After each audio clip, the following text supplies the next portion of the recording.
क्या समझते हैं, अब ये इस्तीफा भी मंजूर हो जाएगा और ये हल्फ भी हो जाएगा आज की रात? जी, अब तो बज़ाहिर तो कोई कबात उसमें नजर नहीं आ रही, क्योंकि हाई कोर्ट का फैसला बहुत वाज़ेह है। और फिर आप भी जानते होंगे कि बिलावल भुट्टो ने, पाकिस्तान पीपल्स पार्टी के जो उसके सरबराह ही हैं, उन्होंने भी ये कहा है, गवर्नर चूंकि पीपल्स पार्टी के ही हैं फैसल कुंडी साहब, तो उनको मेरा ख्याल है अब तो उनको और वो कुंडी साहब का रवैया अचानक ही अब देखा है कि बड़ा नरम और बड़ा मोहब्बत भरा हो गया। उन्होंने कहा है कि मैं तो कभी भी, हालांकि जो उन्होंने एतराज था वो इंतहाई कमजोर एतराज था, बिल्कुल भी उसकी कोई जवाज नहीं बनता, तो क्योंकि ये एक बंदा हुआ असेंबली क्या के है फ्लोर एकदम पे से ये कह रहा है। खाकवानी साहब, जिस तरह से आप भी कह रहे हैं कि बिलावल भुट्टो जरदारी साहब ने तो ये भी कहा है कि सीएम साहब का तैयारा पकड़ें और फौरन रवाना हो जाएं, तो ये यकायक हुआ क्या है? क्या पहले से पीपल्स पार्टी की यही पॉलिसी थी, और अगर यही थी तो फिर इस्तीफे पे इतनी लेदे क्यों हुई? उसकी तस्दीक के लिए इसको इतने दिन होल्ड क्यों किया गया? देखिए, कुछ बिहाइंड द सीन कुछ ना कुछ चल रहा तो जाहिर था, और शायद ये कोशिश थी कि किसी तरह नंबर गेम चेंज की जा सके, लेकिन पीटीआई के लोगों ने बहरहाल केपी में साबित किया कि 90 वोट मिले हैं, और बहुत बड़ा वाज़ेह फर्क है। देखा ना, जो असेंबली में इस वक्त जी उनको बड़ी वाज़ेह अक्सरियत हासिल है, और कोई ऐसा हो नहीं सका। असल में वहां पे केपी में पख्तूनख्वा में जो वोट है, वोट बैंक पीटीआई का वो बहुत स्ट्रांग है, और वो ज्यादातर जो उनके जो एमपीएज हैं वो उनमें से इलेक्टेबल शायद ही कोई हो। वो पीटीआई के वोट पे उन्हें पता है कि अगर हमें पीटीआई का टिकट ना मिला या हमने पीटीआई को डिच किया तो हमारी पॉलिटिक्स खत्म हो जाएगी। पंजाब में ऐसा नहीं है, यहाँ काफी जगहों पे ऐसा नहीं था, इसलिए से लोग टूटे भी हैं, काफी मसले हुए। केपी में बहुत सूरत हाल मुख्तलिफ है बहुत, तो इसी वजह से आप देखें ना, 90 लोग सारे तकरीबन ऑलमोस्ट जुड़े रहे हैं। जी हाँ। हालांकि जो लोग 5-7 लोग बाहर गए हुए थे वो भी आ गए, और अच्छा, उन्होंने भी खबरें वोट दिया। सोशल मीडिया पर मेरा तो खाकवानी ख्याल है साहब कि ये भी बड़ी चल रही हैं कंफर्टेबली हो कि जाएगी। वो जो 20-25 कुछ नाराज रहनुमा थे या हम ख्याल एक ग्रुप सा बना हुआ था, उन्हें कोई वार्निंग आई है इस इजलास से पहले, और फिर उस वार्निंग के ऊपर सारे पहुंचे हैं इजलास के अंदर शिरकत के लिए, क्योंकि उससे पहले जो इशाया दिया था खान साहब ने उसके अंदर 20-25 गैर हाजिरियाँ थीं, और यही एक तवक्को लगाई बैठी थी अपोजिशन भी कि शायद उनकी दाल इसमें गल जाए, लेकिन ऐसा हुआ नहीं। तो वो मुमकिना तौर पर क्या ऐसी धमकी थी लीडरशिप की तरफ से जिसके बाद सारे पहुंचे हैं, सब ने वोट भी दिए, और जिस तरह से आप भी कह रहे हैं कि सादा अक्सरियत उनको हासिल हो पाई है? एक तो ये बताइएगा, दूसरा जो गवर्नेंस वाले मामले हैं उसको किस तरह से आपको लग रहा है कि अफरीदी साहब लेकर चलेंगे, क्योंकि वो तो जो बज़ाहिर पहले उनका खिताब था उसमें तो बड़ी टकराव वाली बातें दिखाई दी। देखिए, पहले आप जो बात आपने की उसमें, वहाँ जो लड़ाइयाँ पीटीआई के अंदर जो चल रही होती हैं वो एक इंफरादी तौर पर है कि नपुर के खिलाफ कुछ लोग हैं, कुछ आपस में सईद कैसर साहब का भी ग्रुप कहा जा रहा है, मुख्तलिफ ग्रुप्स हैं, तो वो, लेकिन इमरान खान की वजह से कोई मसला नहीं। यानी जब वो उनका खान साहब का हुक्म आएगा उनकी पार्टी में तो वो सब लोगों को मानना पड़ेगा, और ये बड़ा क्लियर इंस्ट्रक्शन मिली तो उनको सबको माननी पड़ी, और वो उनको पता था कि ये एक फैसला कौन मरला है, अगर इस मरले पे ना हुआ तो हमें बहुत पब्लिक रिएक्शन भी आएगा। तो मेरा ख्याल पब्लिक रिएक्शन भी बहुत अहम है, क्योंकि उन्हें पता है कि वहाँ पे सूरत हाल बहुत मुख्तलिफ है, बहुत जगहों पे, कबायली इलाकों में खास तौर पे, और जगहों पे भी।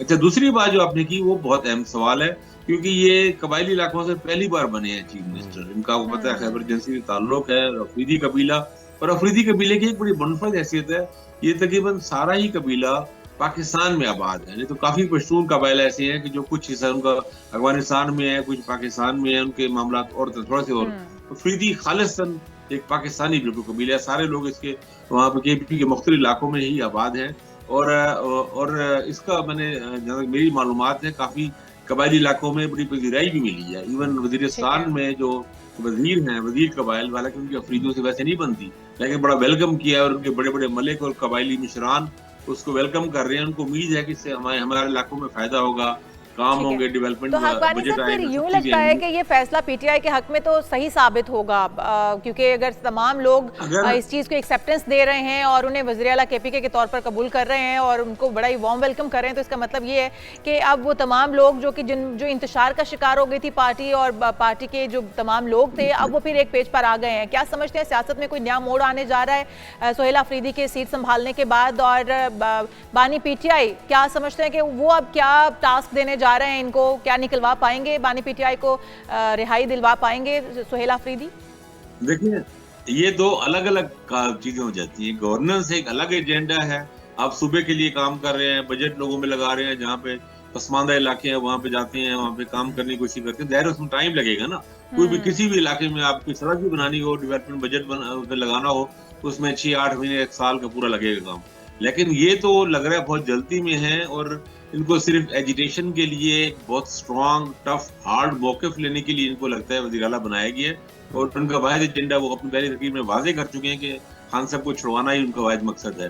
तो वो तो आप देखिए कि नवंबर तो आने वाला है, 26 नवंबर को अगर उन्होंने एजिटेशन करने का दोबारा का प्लान बनाया तो वो तो एक सिर्फ महीना लेकिन अकवानी 40 साहब दिन ही रह गए। डायरेक्टली ललकारते हुए भी नजर आते हैं। वो कहते हैं कि अब कोई यहाँ पर ऑपरेशन नहीं होने दिया जाएगा। हम सब जानते हैं कि किस तरह से वहाँ पर दहशतगर्दी पनप रही है और उसको रोकना, उसकी रोक के लिए जो कुछ करना पड़ेगा, जिस तरह के भी ऑपरेशन करने पड़ेंगे हमारी अफवाज वो करेंगी, और ये तो स्टेट की सालमियत के लिए है। फिर जिस तरह के बयानात वो दे रहे हैं, आपको नहीं लगता कि आने वाले दिनों में तसादुम भी हो सकता है?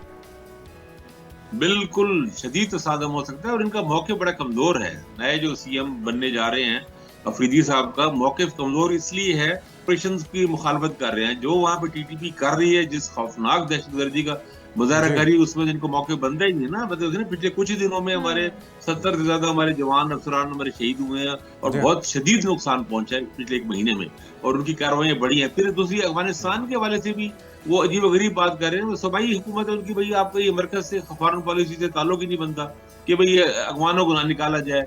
अब अफगानिस्तान के हमले के बाद यहाँ बहुत सिचुएशन बहुत ज्यादा खराब हो गई है। अब तो ये मौके सीधा सीधा टकराव है। तो अगर ये टकराव पे चले तो सीधा साफ नजर आ रहा है कि गवर्नर राज की तरफ मामला जाएगा। अल्लाह करे ऐसा ना हो, क्योंकि बहरहाल मुंतखब लोग हैं और पीटीआई एक ही सूबे में सिर्फ है इस वक्त, तो उनको चलना चाहिए।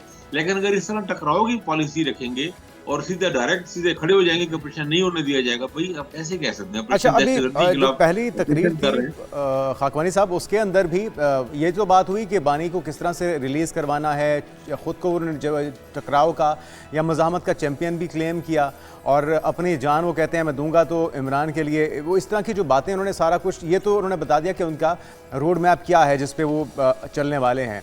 लेकिन किस तरह से सूबे को तरक्की देनी है, आवाम की मयार ज़िंदगी को बेहतर करना है, और फिर जिस तरह से आप भी ये बात कर रहे हैं कि अफ़गानिस्तान के साथ जो इस कशीदगी चल रही है, हमारी फोर्सेस को, मासूम शहरियों को जिस तरह से टीटीपी और अफ़गान तालिबान की हिमायत से वो निशाना बनाया जा रहा है, अफ़गानिस्तान की सरज़मीन हमारे खिलाफ इस्तेमाल हो रही है, इसको लेके कोई वाज़ेह चीज़ सामने नहीं आई।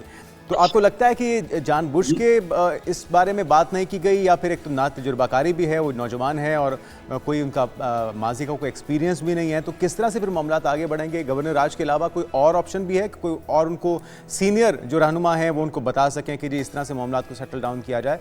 लास्ट चीज़ ये कि जो आखिरी मैसेज आया कि एस्टैब्लिशमेंट की तरफ से कहा गया इनको मिलने का, तो उन्होंने कहा कि मैं खान साहब से पूछ कर बताऊँगा। तो इस तरह की सूरत हाल में आपको लगता है कि कोई मामला आगे बढ़ेंगे? देखिए, ना तजर्बाकारी तो उनकी है, ज़ाहिर है इनको पास कोई, अभी पहली दफ़ा ही वो एमपीए बने हैं और पहले स्टूडेंट लीडर ही रहे हैं।